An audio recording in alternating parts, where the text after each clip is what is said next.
Hola chicos, este es el octavo video del tema 6 de fotosíntesis, ya es el penúltimo y vamos a empezar a ver las partes de la fase oscura de la fotosíntesis. Entonces ya en los videos pasados hemos hablado de la parte asociada con la luz, la parte, digamos, lumínica de la fotosíntesis. Y ahorita vamos a hablar entonces de la fase oscura, que ya tiene que ver más con la fijación del dióxido de carbono en forma de un azúcar. Entonces, este proceso de la fase oscura es principalmente lo que se conoce como el ciclo de Calvin. En teoría tiene más partes, pero eso es como lo principal. Probablemente lo habrán visto antes. Bueno, por ejemplo, esa es una imagen tomada del Campbell, entonces, digamos, si está como en el Campbell, en el Solomon. Usualmente se ven muy por encima de los pasos, especialmente en esta parte en que vienen como tres flechitas, porque hay muchas reacciones que tienen lugar en ese proceso, pero que al final no van a afectar como el producto final. Porque, digamos, lo que a uno le interesa es cómo se forma el azúcar, y el azúcar termina saliendo de sustancia que es como que se sale del ciclo, como que se desvía. Entonces, todas las demás sustancias en realidad no nos interesan, nada más nos interesa más cómo se va el azúcar. Ok, entonces, este, vamos a ir viendo entonces las etapas de este ciclo de Calvin. Primero lo que tenemos es CO2 que se va a unir con tres moléculas de rigolosa bifosfato. Aquí me parece que dice un más 4, pero creo que son nada más 3 dióxido de carbono. Entonces no sé por qué en realidad está este 4 aquí. Nada más porque son entonces 3 moléculas de dióxido de carbono. Entonces, 3 moléculas de dióxido de carbono se van a unir a las 3 ribulosa bifosfato. La ribulosa bifosfato es un azúcar de 5 azúcares que tiene un fosfato a cada lado. Entonces, cuando yo lo uno 3 dióxido de carbono, digamos que va a tener una sustancia temporalmente que va a tener 6 carbonos, uno del dióxido de carbono y otros 3 otros 5 de la ribulosa, o sea, un azúcar de 6 carbonos con un fosfato a cada lado. Lo que va a pasar es que esta sustancia, esta molécula que es más grande en 6 se va a partir en 2 y van a quedar 2 moléculas de 3. Entonces teníamos 3 azúcares de 5 carbonos, 3 azúcares de un carbono, bueno, 3 azúcares de carbono no, 3 dióxidos de carbono, o sea, 5 carbonos, un carbono, lo uno y formo 6 moléculas de 3 carbonos. Aquí pueden ir checando las cuentas de cuántos carbonos hay, que es como lo más importante, creo. Y bueno, esa sustancia que se va a formar se llama 3-fosfoglicerato. Varios de estos nombres lo van a ver después de fisiología animal, entonces de una vez se pueden ir aprendiendo. Sí, son como moléculas medio importantes, especialmente en esta parte que es más conocida. Ok, y la enzima que va a catalizar esta primera reacción de agarrar el dióxido de carbono y unirlo a la ribosa bifosfato se llama la rubisco. Entonces, digamos, el nombre viene de la ribosa bifosfato, o sea, rubis. Este, carboxilasa, o sea, que le une un carbono a la ribosa bifosfato, y también oxigenasa. Quiere decir que a veces puede agarrar, en lugar de dióxido de carbono, puede agarrar oxígeno y unírselo a la ribosa. Y eso es un problema bastante grande, pero lo vamos a ver ahorita después.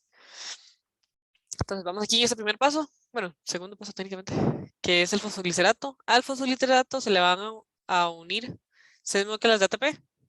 O sea, estos 6 fosfogliceratos que tenían solo un fosfato, le estoy uniendo 6 ATP y le estoy dando un fosfato. Al final entonces me va a quedar 1,3 bifosfoglicerato.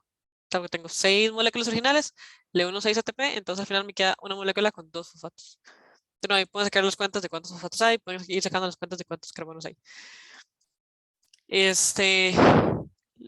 paso siguiente entonces va a ir en el bifosfoglicerato, que es el que tenemos aquí de este producto, y este bifosfoglicerato va a interactuar con el NADPH producido en la fotosíntesis,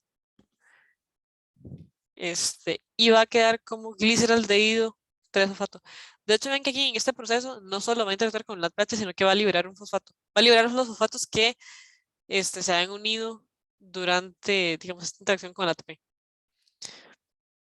Entonces va a quedar al final también 6 moléculas de 3 carbonos con nada más un fosfato cada una y a este se le conoce como entonces el gliceraldehído 3-fosfato o G3P. O sea, esa es la G de gliceraldehído 3, la ubicación de dónde está el fosfato y este fosfato. Bueno, la P por el fosfato. Entonces, de estos 6 gliceraldehído 3-fosfato se va a ir un G3P fuera del ciclo. O sea, esa es como la ganancia neta, técnicamente. Este G3P, los otros 5 G3P se van a convertir en 3 ribolosa de fosfato. Desde aquí pueden también de nuevo ir sacando las cuentas de cuántos carbonos y cuántos fosfatos hay. Si yo le metí al ciclo 3 dióxido de carbono, lo máximo que puedo obtener son 3 carbonos fijados, que es lo que pasa aquí. Tengo 3 dióxido de carbono, obtengo un azúcar de 3 carbonos. El resto se ocupa para otra vez llegar a la parte inicial del ciclo. Entonces ven que tengo 5 moléculas de 3 carbonos, con 5 fosfatos. Y lo que va a pasar es que entonces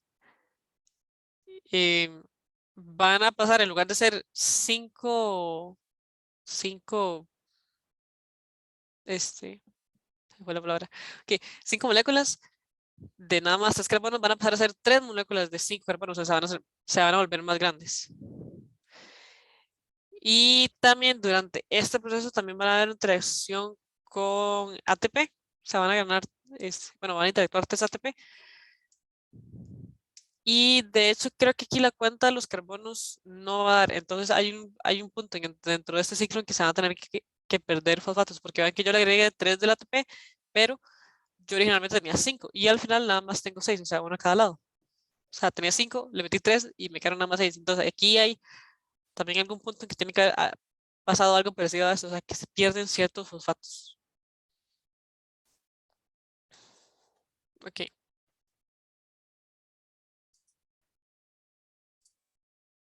Ahí para el video un tricito porque estaba buscando lo de oxidación y reducción. Es que yo, digamos, se me confunden a veces. Entonces lo andaba buscando nada más para aclarárselos aquí. Ok, la forma reducida del NADPH es esta NADPH, pues. Y más bien el NADP más es la forma oxidada. Pueden asociar la palabra reducido a que se le están uniendo electrones. Entonces yo estoy reduciendo la carga que tiene la molécula. Entonces yo tengo un NADPH, un NADP más positivo y más bien me pasó a un NADPH, o sea que tiene todavía el ion hidrógeno tiene una carga positiva, o sea, tenía una carga, un ion, perdón, tenía la molécula de NADP más positiva, le uní una carga positiva, pero aún así su carga pasa a ser neutra, porque aquí, ven que aquí ya no tiene, no se indica que es positiva o negativa. Lo que quiere decir es que se le unió un, un electrón. O sea, yo tenía NADP más, le uní un electrón, de hecho tiene que haberle unido 2 electrones, quedó cargado negativamente, NADP menos, y luego se le unió un hidrógeno hasta que quedó con carga neutra. Ahí sí es un enredo, hay cualquier cosa si no tienen todo ahí, lo pueden ir buscando ustedes, pero nada más sepan. NADP más oxidado, NADPH reducido, quiere decir, le bajé la carga positiva que tenía, es decir, le uní hidrógenos. Entonces, lo que está pasando aquí es el NADPH reducido pasa a NADP más oxidado. Entonces, en esta molécula pasa lo mismo, pasa de estar oxidada a estar reducida. Para que sepan, o sea, yo aquí en ese proceso le pasé los electrones del NADPH al G3P. Y eso quiere decir entonces que la cadena de transporte de electrones es una cadena que va reduciendo sucesivamente a la molécula que está más adelante. O sea, yo agarro un electrón y se lo paso. Entonces, como yo le estoy pasando electrones a las sustancias, digamos, en ese orden de derecha a izquierda, según lo que vimos en el diagrama en Z, de derecha a izquierda ya yo estoy reduciendo sustancias. Para que sepan. Ahí. Ven que incluso hasta los profes podemos sacar tiempo para aprender cosas y a veces no nos acordamos de todo. Ok. Bueno, ya vimos todo el ciclo, ya vimos lo del NADP que tenía duda. Y íbamos por la rubisco, entonces. De nuevo, la rubisco es la primera enzima que actúa, es la que va a fijar el CO2 junto con la ribulosa, o el RVP, o ribulosa bifosfato.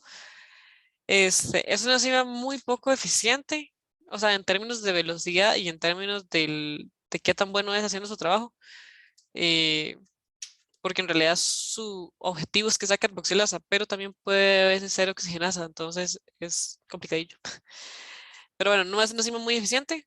Vean aquí va a tener 800 activos, o sea, 800 donde puede reaccionar.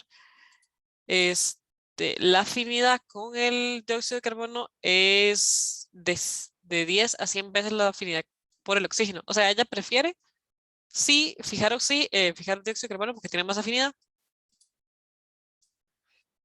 pero también tiene afinidad por el oxígeno. Entonces pasa que, por ejemplo, si la planta tiene los estomas cerrados y el oxígeno se empieza a acumular en las cámaras de aire, lo que va a pasar entonces es que la rubisco va a empezar a fijar oxígeno. Y esto va a provocar un fenómeno que se conoce como fotorrespiración. Respiración porque consume oxígeno, igual que digamos, la respiración en animales o la respiración celular como tal. Y foto porque tiene que ver con el ciclo de la fotosíntesis normal que debería pasar. Bueno, y aquí entonces, como resumen, nada más pueden fijarse en esta diagramita. Vean que para un solo CO2 que se fija, tienen que gastarse 2 NADPH y 3 ATP. O sea, es un proceso bastante energético. Esto que viene aquí es como un resumen de estas tres flechitas que vienen.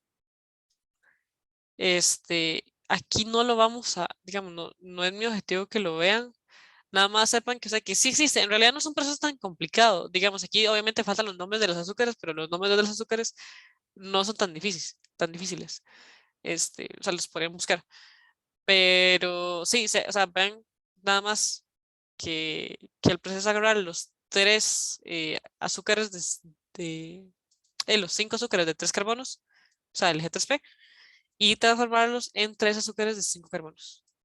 Entonces, o sea, se van a juntar, dividir de diferentes maneras para lograr que se formen las 3 moléculas de 5 carbonos.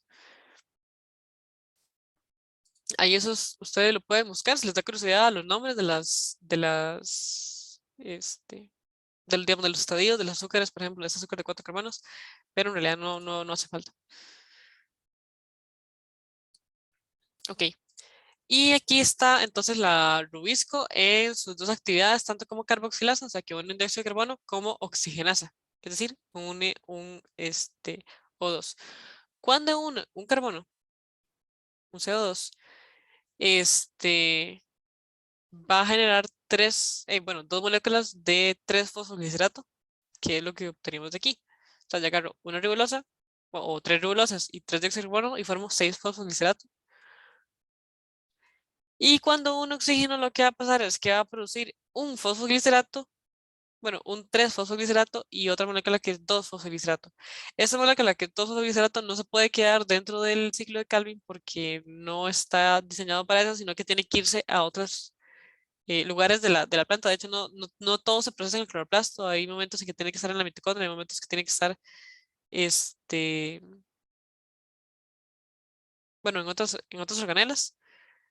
Y entonces esto va a interrumpir un poco el ciclo, digamos, el hecho de que se fije O2, primero va a detener el ciclo como tal, va a detener ese ciclo de Calvin y además va a tener que gastar energía para poder de este 3-fosfoglicerato y este 2-fosfoglicerato regenerar la rubisco, regenerar la ribulosa, perdón, que era el azúcar de 5 carbonos con la que se parte. Ok. Bueno, aquí está hablando de que tiene mayor afinidad por el oxígeno, pero puede tener mayor afinidad por el CO2, pero puede tener cierta afinidad por el oxígeno. Este, y aún así vean que a 25 grados, a pesar de que tiene más afinidad por el CO2, vean que va a hacer 3 ciclos de Calvin correctos y en uno de esos ciclos va a fijar oxígeno, o sea que va a detener el proceso. Ok. Y aquí, bueno, están hablando un poco de la regulación del ciclo de Calvin. Entonces, eso vamos a ver ahorita lo que iba a decir. Pero, digamos, qué tanto CO2 se fijen depende de qué tanto CO2 haya. O sea que si no puedo llegar y formar azúcar de la nada, ocupo el CO2 para poder fijarlo. O sea que mientras los estomas estén cerrados no se va a poder realizar fotosíntesis como tal, porque no se va a poder fijar el CO2 final. Este, también depende de qué tanta, este, ribulosa haya, porque también, o sea, es parte de los elementos iniciales dentro del ciclo. También va a haber aquí una transcripción inducida por la luz, o sea, para ver cuánta ribulosa hay, cuántas enzimas hay, porque hay enzimas que son parte del ciclo y que se tienen que estar creando cada cierto tiempo, entonces con la luz se van a empezar a crear más esas enzimas. También va a haber activación de las enzimas. Recuerden, por ejemplo, como el tipo de las quinasas, que lleguen y unen un fosfato para activar una enzima. En este caso, lo vamos a ver después, creo que hay algo parecido. Pero sí, en lugar de fosfato van a haber otras sustancias que activen las enzimas. Por ejemplo, un CO2 elevado, la presencia de iones de magnesio, un pH básico, porque un pH básico está relacionado a qué tanto CO2 hay disuelto en el medio acuoso. Y también en la Rubisco, este,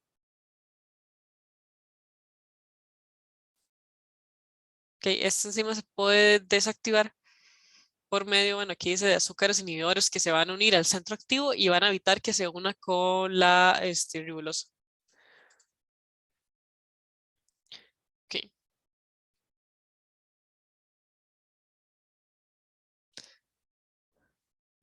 Ok, y aquí en realidad eso es como un detalle un poco más a detalle de lo que venía aquí, de cómo es que se activan las enzimas. En este caso, por ejemplo, aquí están hablando principalmente de la Rubisco porque es como la enzima inicial. Entonces, aquí está hablando, ok, hay magnesio presente en el esperma y hay un pH ácido. Ok, entonces la Rubisco, este es que va a estar como su estado original, aquí es un proceso para inactivarla. Va a existir, va a perder uno de estos hidrógenos. Va a pasar de tener el NH3 más a NH2. También va a interactuar con un CO2 y al interactuar con este CO2, entonces va a formar este grupo funcional que es un ácido carbónico. Más bien creo que esto es para activarla. Más bien aquí pasa a ser inactiva a ser activa, perdón.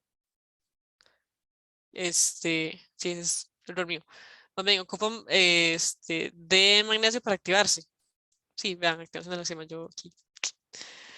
Que ocupa de magnesio para activarse y ocupa un pH ácido. Entonces, el pH ácido tiene que ver con la presencia de este CO2. Si no hay mucho CO2 en el medio acuoso, no va a existir este CO2 que es parte de la reacción, no va a venir de ningún lado. Entonces, la enzima va a tardar mucho más en realizar este proceso de pasar de inactiva a activa, porque no tiene ese CO2 con el cual activarse. Entonces, o sea, no solo que la Rubisco va a fijar CO2, sino que ocupa de CO2 para permanecer en su forma activa. Entonces, ven, aquí, bueno, aquí ya depende entonces del CO2, depende del pH, depende de qué tanto, sí, CO2 hay en el medio. Y también va a depender del magnesio, porque entonces el magnesio se va a unir con este ácido, que es un, creo que no es un ácido carbónico, yo también, yo pues intentando con eso, no. Tiene que ver con esto de carbamilación, entonces supongo que es carbamato, supondría yo. Y se va a unir con el magnesio. Ok, de nuevo, yo usualmente lo que doy son clases de fisiología.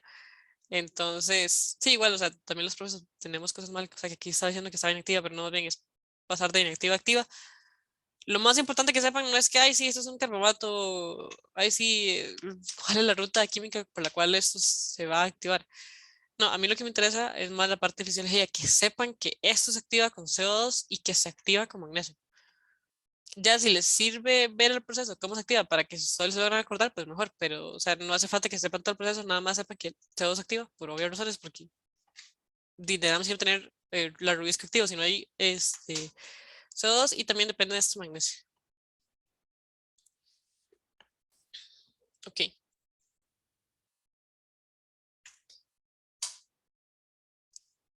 ok, y más bien aquí está hablando de la enzima, entonces la Rubisco activasa.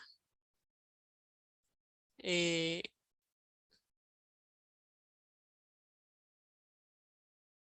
Aunque no sé también muy bien si es que, porque está hablando que de la inactiva, pero el nombre de la enzima es activasa.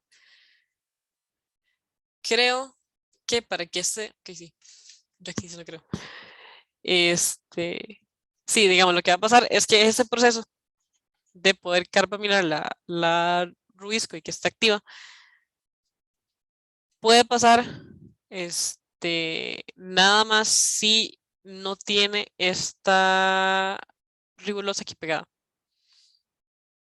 Entonces lo que va a pasar es que la Rubisco usualmente se asocia a una ribulosa, pero va a llegar esta enzima que es la Rubisco activasa, va a agarrar sí, la ribulosa, va a interactuar con esta, o sea, ven aquí, se ocupa energía para activarla, pero no importa, va a interactuar con la ribulosa y la va a separar de la Rubisco. Ok, esto de nuevo, no me interesa tanto que sepan el nombre de la enzima, o sea, es un nombre fácil, pero no importa. Nada más quiero que lo analicen un toque de por qué eso tiene sentido. Si mi ciclo no es activo, si yo no tengo suficiente dióxido de carbono, lo que va a pasar es que mi ciclo, ok, si yo tengo suficiente dióxido de carbono, lo que va a pasar es que entonces la mayoría de moléculas que están aquí van a ir pasando por la regeneración de la ribulosa, o sea, por este proceso, van a empezar a regenerar la ribulosa, o sea, llegar hasta el final de su ciclo, pero no va a haber nada que lo empiece. Entonces lo que va a pasar es que se va a empezar a acumular un montón de ribulosa. Entonces, si no hay suficiente dióxido de carbono, se acumula la ribulosa. Entonces, tiene sentido que la rubisco se desactive cuando hay mucha ribulosa, cuando se le une una ribulosa, porque lo que está diciendo es, vea, hay demasiada ribulosa y no hay dióxido de carbono, entonces mejor usted una ribulosa y eso quiere decir que no, el ciclo no está funcionando como debería, no hay suficiente dióxido de carbono, no podemos fijar más, entonces mejor se desactiva. Y ajá. Entonces, más bien, ya cuando la planta dice, no, más bien ocupamos que la rubisco se reactive otra vez, más bien se le une, bueno, desacopla la ribulosa y hace todo este proceso de activación, que quiere decir que hay dióxido de carbono, que hay magnesio, y entonces ahora sí ya empieza a convertir toda la ribulosa en azúcares. Entonces, vean, tiene que haber CO2 para que se active, pero también de nada me sirve que esté activa si hay demasiada ribulosa, porque lo que me está diciendo que haya mucha ribulosa es que no hay dióxido de carbono. Entonces, de hecho, estos dos procesos lo que me están diciendo es, este, o sea, que para activarse ocupa haber dióxido de carbono y para que esté en la forma inactiva es que no hay suficiente dióxido de carbono, lo cual tiene sentido. Ok. Y bueno, esta es la última diapositiva de bueno, de este video, que es con la activación de otras enzimas del ciclo de Calvin. Entonces, aquí lo vamos a ir viendo. Es un diagrama un toque complicado de leer, pero ahí lo podemos ir viendo. Ok, lo primero, vamos a ir siguiendo las líneas rojas. Entonces va a llegar un fotón, que no, este HB es para indicar qué energía tiene el fotón. Va a llegar mi fotón, va a interactuar con la ferrodoxina, que recuerden es la FDX que está al final del fotosistema 1. La ferrodoxina entonces se va a reducir. Este,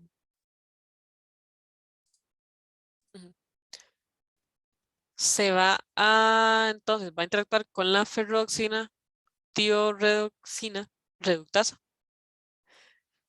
Entonces, digamos, casi siempre cuando tiene así como el nombre de varias sustancias, reductasa, lo que quiere decir es que yo voy a agarrar la ferrodoxina, voy a asociarla con la tioredoxina y entonces voy a cambiar su estado oxidativo. Entonces voy a pasar de la ferrodoxina reducida a una ferrodoxina oxidada y esto, originalmente que era una tioredoxina oxidada, la voy a pasar a una tioredoxina reducida. Así tienen, yo paso de una ferrodoxina reducida a una tioredoxina reducida. Luego, esta tioredoxina reducida también puede activar otras enzimas. Entonces, lo que va a pasar es que esta reducida va a reducir otras enzimas. Y estas enzimas, entonces, reducidas van a quedar en su forma activa. No sé si ven, o sea, yo activo esta enzima, luego activo esta otra, luego activo esta otra, y esta, ahora sí, activa, va a formar parte de las enzimas del ciclo de Calvin, porque hay varios, aquí no los vimos todos. Y más bien, estas sustancias, cuando se le une oxígeno, que de nuevo lo que quiere decir es el dióxido de carbono se está fijando, más bien se está acumulando oxígeno en los cámaras de aire a la par del estómago, más bien cuando siente que hay mucho oxígeno se van a desactivar. porque es un mecanismo como de seguridad, de evitar que la este, Rubisco haga alguna tontera. Y ya van a quedar entonces inactivadas.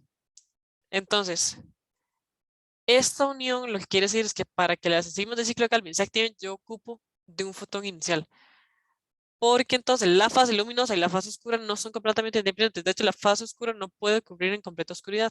No tiene sentido que ocurra en completa oscuridad porque si está ya en oscuridad, no hay fotosistemas produciendo el ATP y el NADPH necesarios para fijar dióxido de carbono. Entonces, de nada me sirve que la fase oscura esté activa si no hay esas moléculas energéticas. Entonces, a pesar de que la fase oscura no ocupa luz directa para activarse, o sea, de luz directa para funcionar, casi siempre van a funcionar las dos al mismo tiempo. O sea, cuando está la fase luminosa activa, va a estar también la fase oscura activa.